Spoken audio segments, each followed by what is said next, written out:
Hello and welcome to another episode of the Gritty Hour. I have a very special guest today. I have Justin Reeves, otherwise known as JD the author, and he is the author of a best-selling book called Post-Traumatic Streets Disorder. It's a very fascinating book where he describes his upbringing in the New York City area. So welcome to the Gritty Hour, sir. Thank you for having me. How you doing?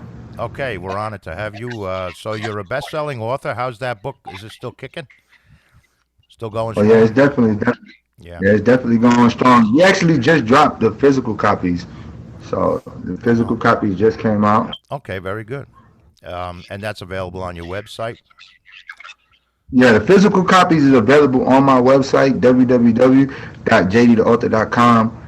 The electronic copy is on Amazon, and I'm thinking Apple. It's supposed to be on Apple. I have to double check, but by now it's supposed to be on Apple too, and anywhere you buy books. Okay, so wherever you're hearing us or watching us on YouTube or listening to us on Apple, Spotify, or whatever, the link to his website will be just in the show notes there, and at the end of this podcast, you could check out his website, which is very fascinating. We're actually going to show it during the course of this podcast. So tell us all about the book and how you came to write it, and a little bit about your story. All right, so I'm gonna start off with how I came to write the book. How I came up with to write it was, well, I always wanted to write a book since I was 15.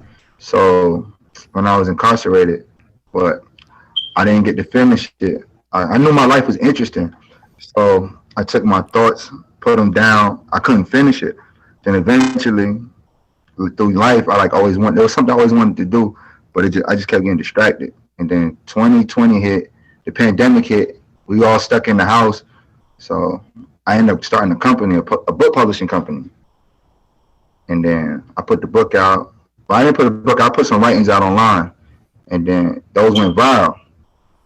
And everybody's like, yo, you should really write. I had a lot of people reaching out to me, telling me how much my writings healed them.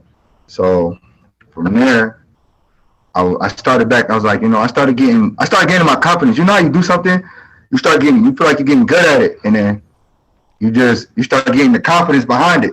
He's like, all right, this is what I'm supposed to do. Yeah. So it was like, all right, this is what I'm supposed to do. So 2021, my brother ended up passing. He ended up committing suicide. Oh, so sorry. Thank you. I fell into a deep depression after that. And it was like I couldn't even get out of bed some days. I couldn't really function. So I was really going through it mentally.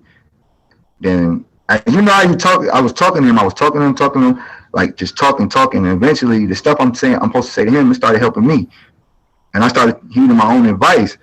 So I buckled down. I took 6 weeks. I cut everything off. I cut my social media off. I stopped talking to people, stopped answering phone calls, and I started writing. And here I am with a book, a best-selling book. Did he know you always wanted to write the book? Yeah. He knew I always wanted to write. He started reading my writings when I was going. He'd be like, yo, you need to write. And he used to send me little messages like, yo, when we get to the top, I can't wait to be on a yacht. We was talking about being on yachts together and everything. So like he was one of the many people that believed in me. So I used that strength, and I took that and I went forward with it. Good. And unfortunately, he wasn't around to see the publication, or? Yeah, he never got to see it come to the light. But I feel him with me, so I know he's proud of me. Yeah, he's seeing you, but not from the usual place. He's seeing you from a better place. Yeah. But I want to just paraphrase the first line of your book, which I found enthralling, where you write, when they ask in the first grade what we want to be when we get older, nobody ever says they want to be in the streets. And that basically drew me into the book to begin with. So tell us a little bit about the story.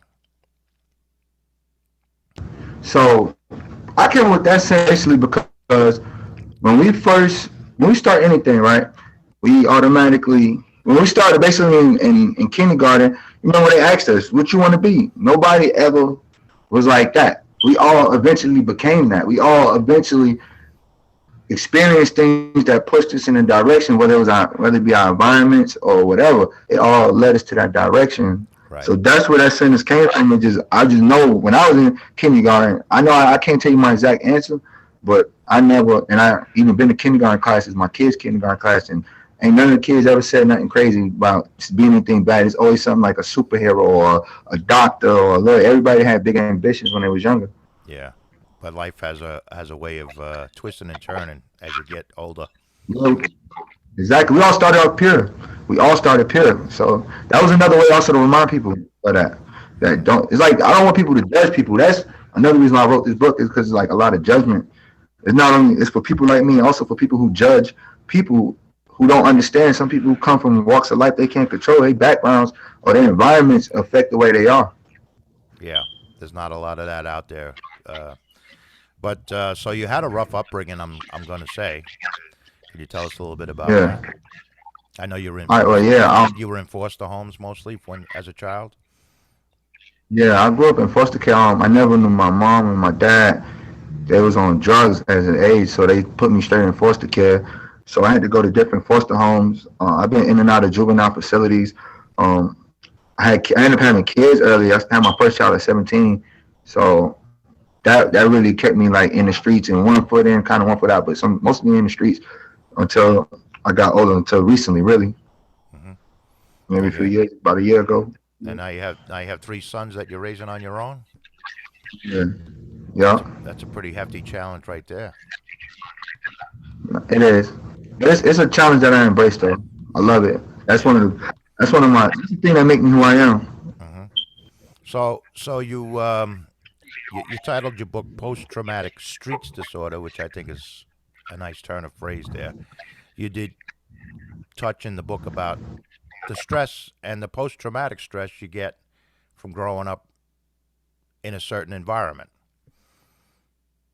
Yeah. So basically, I came with the title because I was diagnosed with PTSD from a lot of the things like seeing different murders and seeing just doing crazy things.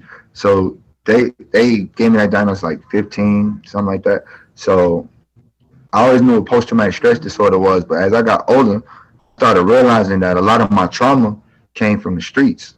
Hmm. So that's what really traumatized me. A lot of my healing has to come from the things I've been through, Yeah, and not just because of the things I saw. Because like the things I saw, it affected me a little bit, but not as much as the environment or the things around me. yeah. But without giving too much away in the book, like how old were you when you first saw the first crime or the first assault? I know you mentioned it in the first few chapters, but Now I say the first time I witnessed anything was 9 years old. I seen a murder. I hmm was at a court playing basketball, and a fight broke out. Somebody came back and shot somebody, and I was right there. hmm you were born and raised in Queens, New York. Yeah, but I moved. I transitioned to down south within like my preteens. Hmm. I ended up going down there and getting in trouble and then getting incarcerated, so I had to stay down there. Yeah, but this is you're native New Yorker though. Yeah, See, I'm always partial to native New Yorkers, as I am too. So, and we spoke right before we started recording. You have the same problem I have. You like the Mets and the Yankees, but you like the Mets more. yeah, man. I'm torn between the two.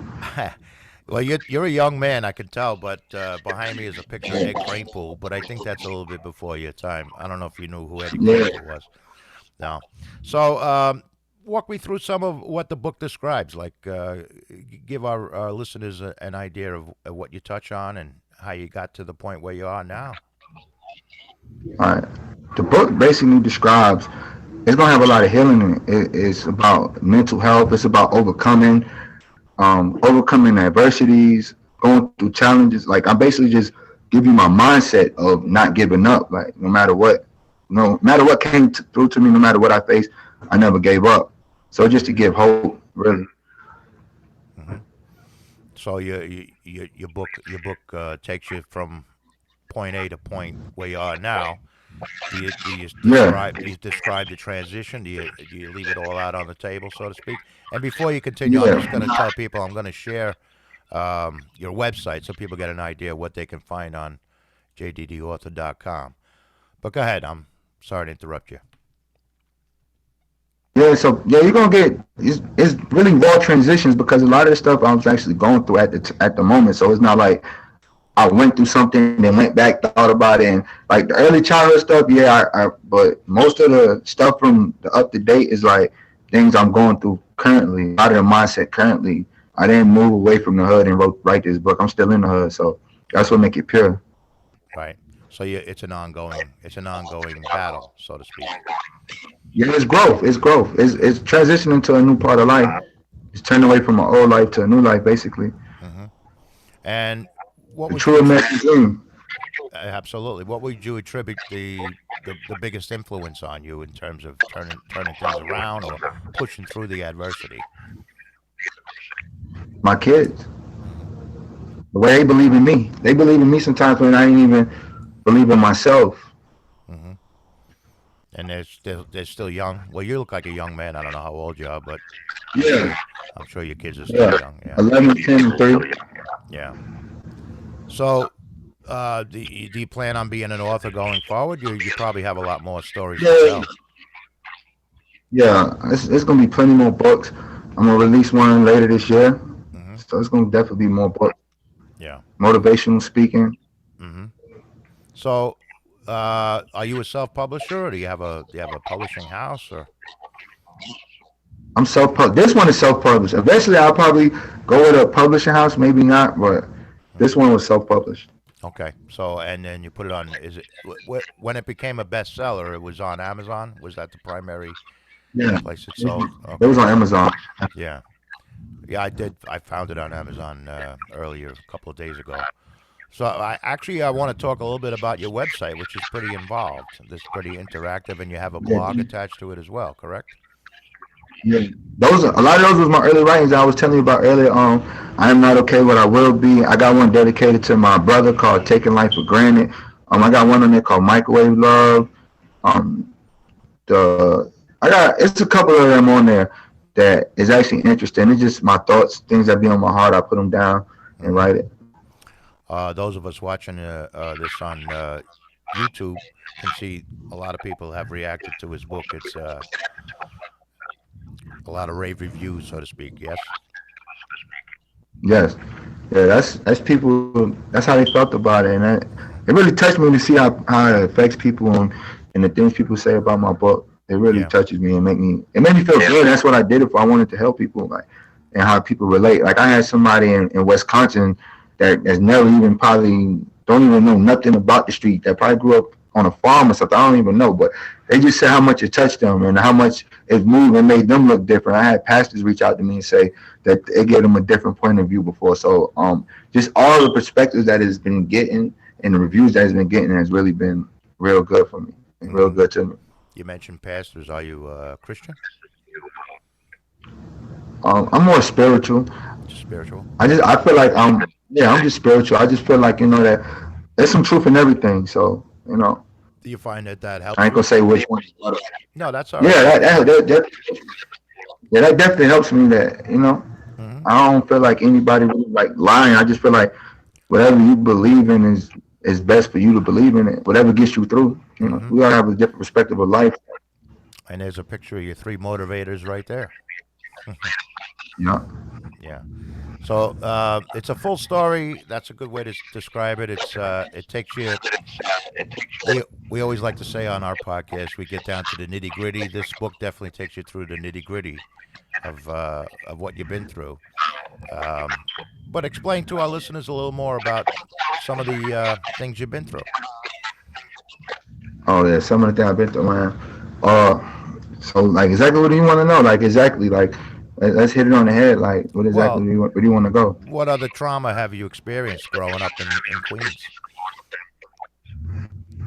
Well, abuse, verbal abuse, physical abuse, sexual abuse, all type of things. Is that with the And sexual abuse from a female. Yeah. in the foster care system, or I think a lot of people aren't really familiar with how the foster care system works. Did you get bounced around a lot, or? Yeah, and in the earlier days, yeah, Hmm. to about 8, 9.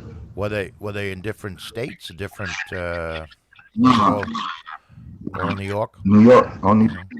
Yeah. Well, they So tried to send me. It was a story told me. They tried to send me to my aunt in Arizona when I was a baby, but Hmm. she ended up abusing me, so they had to send me back to New York. Oh, so a lot of those doors were closed for you, huh? Yeah. Yeah. So, was there any particular foster family that you were able to settle in with, or something became more long I term? eventually got, yeah, I eventually got adopted. Oh, okay. Yeah. By one of your foster family. Yeah. So you did a pretty good stint with that one particular family. Yeah, for some of the parts, because I was still in and out their home, like from going to juvenile facility. So I never like was fully there either because I would be in and out. Like my first time going to juvenile, facility, I spent 2 years, 9 months. Hmm. Okay. Well, how long were you with the foster family that ended up adopting you? Um, Probably like I had to put all the years. Probably like I don't even know. I can't even because I first time I went to them, I was like I was real young. They took me out their home, then they put me back. They take me out, put me back. So Mm-hmm. it's been off and on until they adopted me. Mm-hmm. And how much I got to schooling were like you able to 11. get? It must have been hard in going to school when you're getting bounced around like that in the foster system.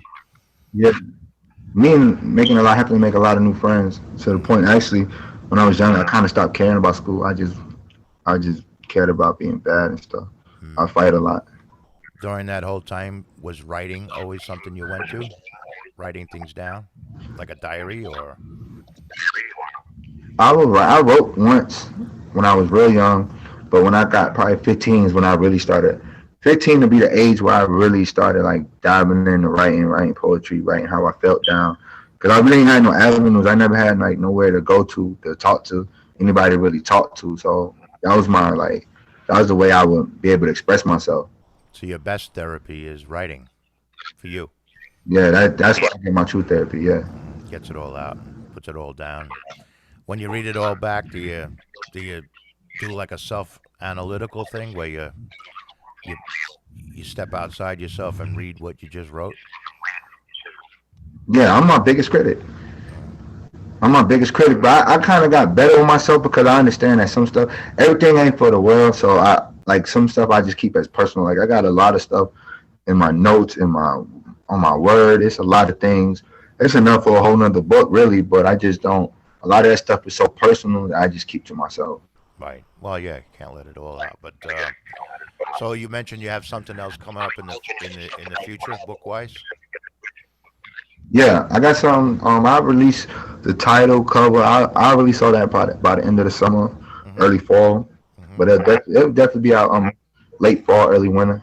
Is it going to be like a similar themed book, like self analytical, describing your own life? Yeah, yeah. But mostly not my life. Like this book is going to eventually turn into a documentary. Working on that. It's getting actually we're sitting at the table now, coming up with ideas. We're doing a documentary and everything. You're talking about the But, post traumatic streets but disorder book? yeah, Okay. yeah, yeah. That's going to be.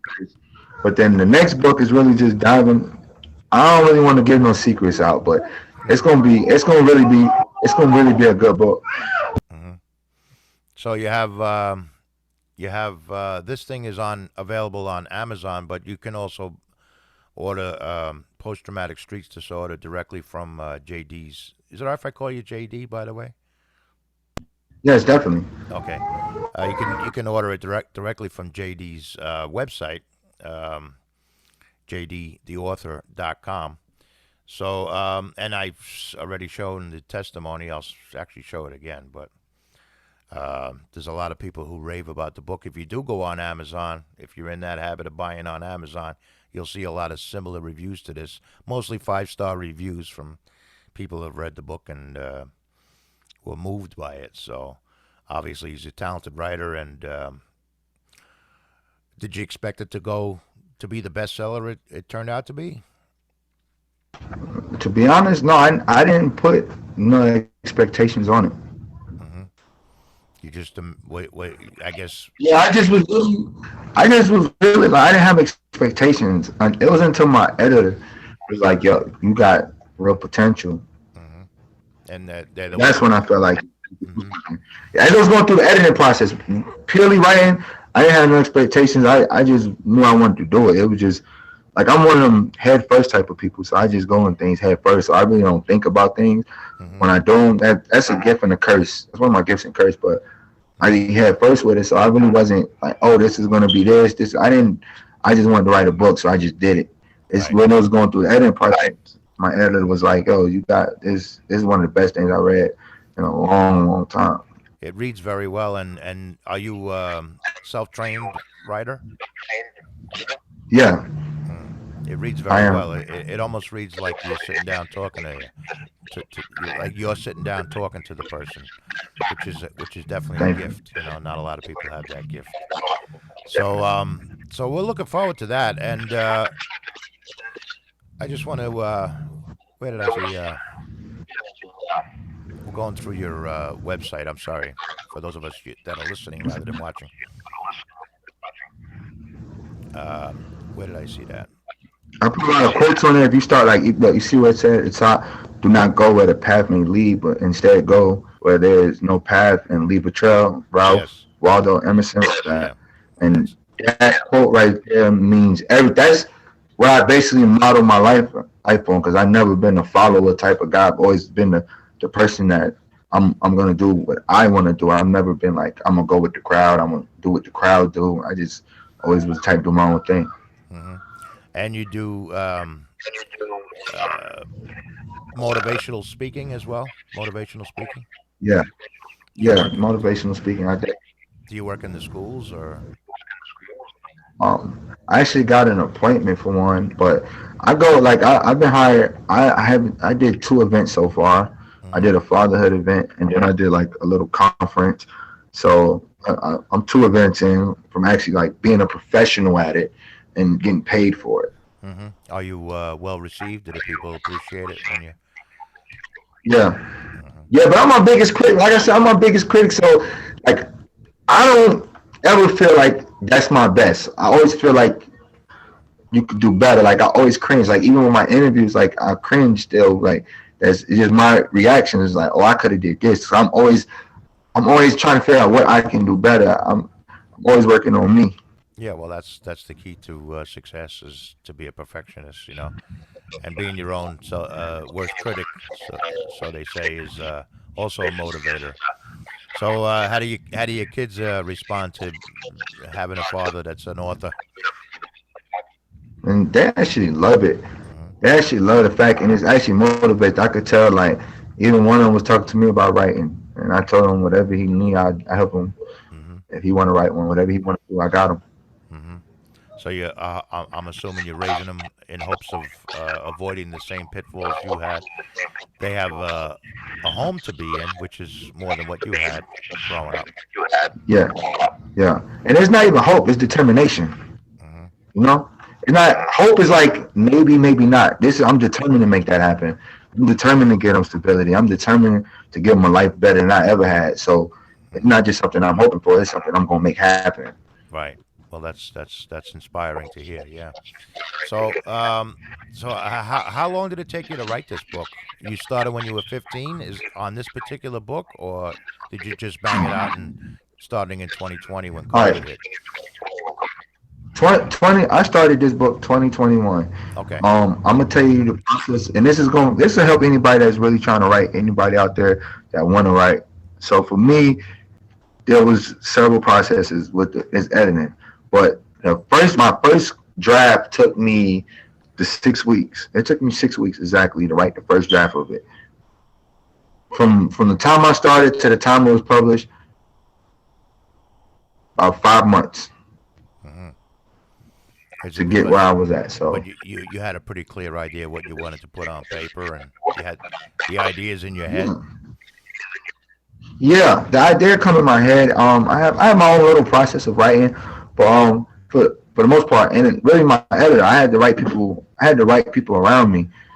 So my editor pushed me more than anything because I mean, one time he sent me a draft and like, in your mind when you do something, you always gonna feel like, even though I'm my best critic, I'm like, okay, I know I did. I feel like I did that. So the first draft he's letting me know was all right. It's good. You got something. You got something special. But he pushed All right, you. but this is what he gave me. Yeah, there's a bunch of things you can work on. Okay, so I looked at it. I went and did it. He's like, okay, you get in there. He tell me what else I need to work on. All right, work on this now. So now I'm like, in my back of my mind, I'm like, what are you doing? Like, you saying it's good? Like, let's get it out. Like, I know it's good. I feel it's good, right? But so I didn't even. I made some. I mean, I went through the changes, but I was like, I feel like whatever I changed, but I feel like needed to be changed. You know, he sent me back a message. He like, yo, that was trash. Mm. I'm like, you know, that kind of, you know, it's the truth. The truth hurts. What they say, the truth hurts. So when that truth hit me, it was like, wow. Like, you know, like I don't ever want nobody to make me feel like that. So I locked in and I became obsessed with it. Hmm. I had to make it like, okay, this is, I slept, woke up to it. I went to sleep to it. I ate with it. It was, this is all I'm gonna do. This is all it's about. Even if I'm outside at a function and the grill could be going, guess what? I got my laptop with me. I'm working on this. I don't care how many people around me. I don't care who's around me. I'm working on this. I just became obsessed with it. Nothing else mattered, and that's how I got to this point. Well, he sounds like a blessing to have the editor like that. That would keep him close to Yes, being, it was.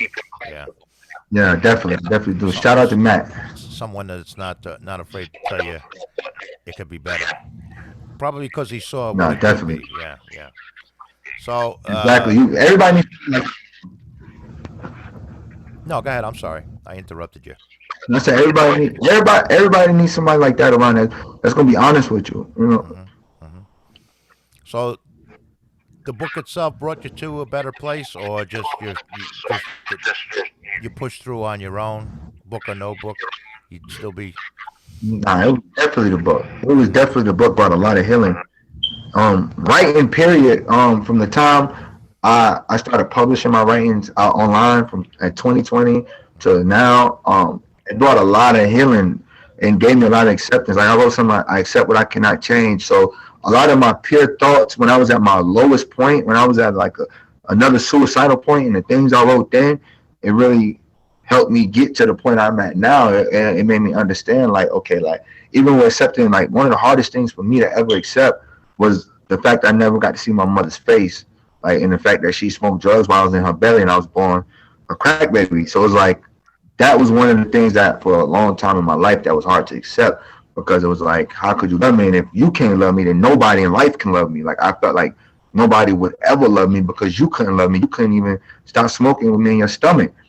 But as I was writing, I began to accept it. And as I'm going through these low points, I understand like life really hurts. Life hits people sometimes, and sometimes we look for things, whatever we can, just to make us feel better. We hold on to things, even if it's bad or good to hold. It makes us feel like, okay, this is a escape. You know, it's like an escape route in a sense. So she probably was trying to escape from her own trauma.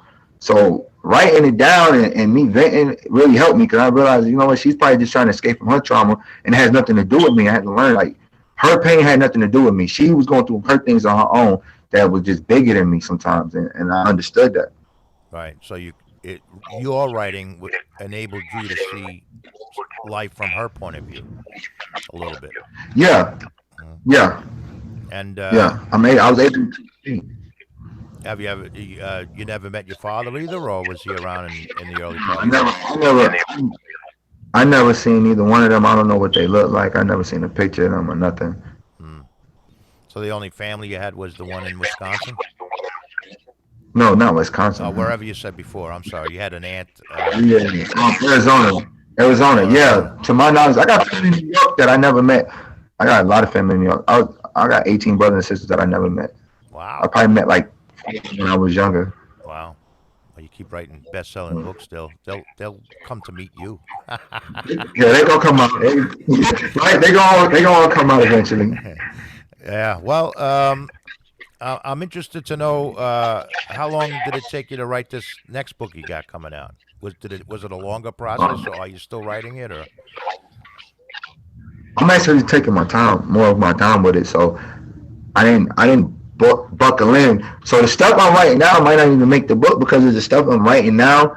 it's just where I'm at. So when I really like zone in on it, when I take the time, like I created something, a system for myself, whereas like six when I'm really in book mode, when I'm in writing mode, it's 6 weeks. It's like I really still like how a boxer go through things where they're not doing nothing, they're not sleeping with nobody, they're just focused in. Well, that's what I kind of do, and I call it my writing camp. I wake up at a certain time every morning. I go sleep at a certain time. I write at a certain time. So that's what I'm doing. I'm gonna start that in the summertime because let's say I'm in tune. That's I have to wake up around. I have to have the kids school. So I'm gonna start that in the summer. So when I get to that point, I'll know exactly where I'm at. And I right now I'm just writing for the love of writing. And is your editor still with you? Oh yeah, he's definitely with me. He's gonna help you with the. He's definitely he's ready. He's ready. He's ready for me to get to the next one. He's probably ready to push it already. I know. Yeah, he sounds like that Yeah, kind of he guy. he told me before I started writing. Before I started writing, he was like already telling me, "Are you writing?" He's like, "Keep writing, get to writing." So he was already in my ear, like, "You need to be writing, always write." So I make sure I always write, even if it's not 2,000 words, 3,000 words that I usually write. If I write 2 to 300 words, I'm okay with that. Do you find when you're in that mood where you don't feel like writing at all, and then you write, and then the next thing you know, you're written 5 pages. You just get into it. I know Yeah, some writers yeah, are like that. Yeah. yeah. And for me, it's like times when I can't write. It's almost like I get filled up with words. It sounds weird. It might sound weird, but like it's like I'm almost gonna regurgitate words. Like I'm just like overfilling. You know how you got that throat feeling. Hmm. So for me, it's that vomit feeling when I have to write, and I get to a point where I got to do it. So It rolls if I go too long without doing it, yeah, I it just got to rolls get around through it. it rolls around in your head to the Yeah, point where you have to I get don't it really done. like. I think I'm a thinker. Exactly, I'm a thinker, so I'm already placing thoughts. So everything I like is in my head already. So it's like I can memorize a lot of stuff. So it's like I'm already putting the thoughts together. So by the time it gets to paper, it's like okay, boom. Hmm. So in your blog, which folks can sign up to from your website, you do a lot of It's on the poetry. homepage if you want. Yeah, from the homepage. I'm Yeah. sorry. You can you put a lot of poetry on there. Is that a style that you like? Yeah, but it's not poetry in the sense of rhyming poetry. It's almost like spoken word poetry, but more my thoughts. Hmm. So that's where it comes from. Like if you scroll down a little bit, they'll be able to see it. It's right. There's different levels of it. Like let me see. Yeah, those. See, I accept I cannot change, taking life for granted. That's the one I wrote for my brother. So it's just different ones. So as James Joyce would call, stream of consciousness, whatever's coming into your Yeah, head. Yeah. exactly. This is the stuff that come to my head that like anxiety of a black man. That's when all the shootings was just going. When they were just shooting, they were just shooting just to shoot, and it was just like wow. So I wrote that piece. So You yeah, it's a lot of different pieces. how are things going down there in the city? It's my hometown, but we get nothing but bad news up here in the suburbs. That's what the media got to do. They gotta narrate the bad to make it look good. But New York City always gonna be New York City. Yeah, It's, I've it's been always gonna saying be a for crazy. It's always gonna be a crazy place. And to me, where your money is at is the side of New York you're gonna see. If you got a lot of money, you ain't gonna see the bad part. But if you don't, then unfortunately you're gonna see the bad part. yeah. Well, I've always been saying, at least since this pandemic thing, that New York has way too many things going for it to fail. Yeah, Yeah, exactly. Nah, New York is always gonna be New York City. We'll never die. We fighters to the end. yeah. It's nothing like a New Yorker. You're not old enough to remember 9/11. You probably weren't even born on 9/11.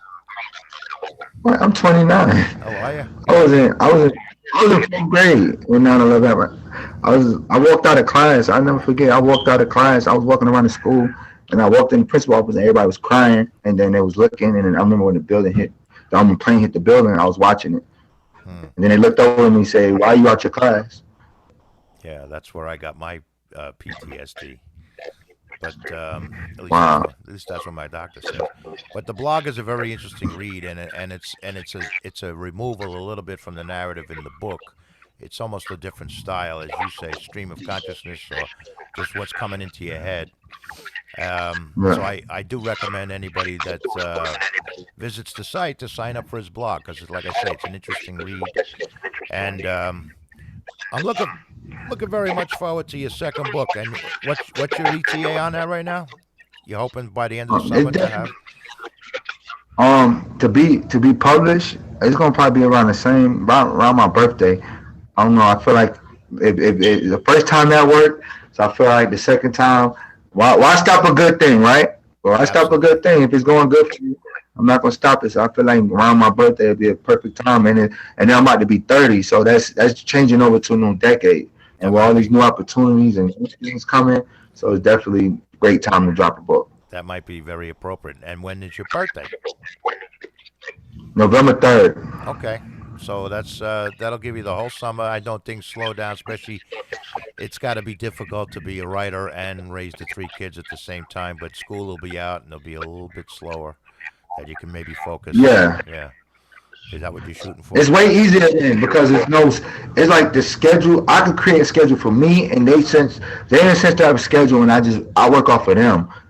You know, during the day while they not at school, I get things done, but it's been so much business now that it's been hard to get things done throughout the day. So, and I'm also a night writer. I like to write late nights. Mm, So me having to wake up to get them up for school is so different. Where I could sleep a little later than usual.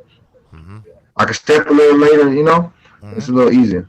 And they I'm sure have after school stuff like sports or whatever that'll Yeah, fill up. my oldest play football. Yeah, so that'll fill up your day pretty good. So okay, Exactly. so JD, I do appreciate your time, and we are looking forward to your other book.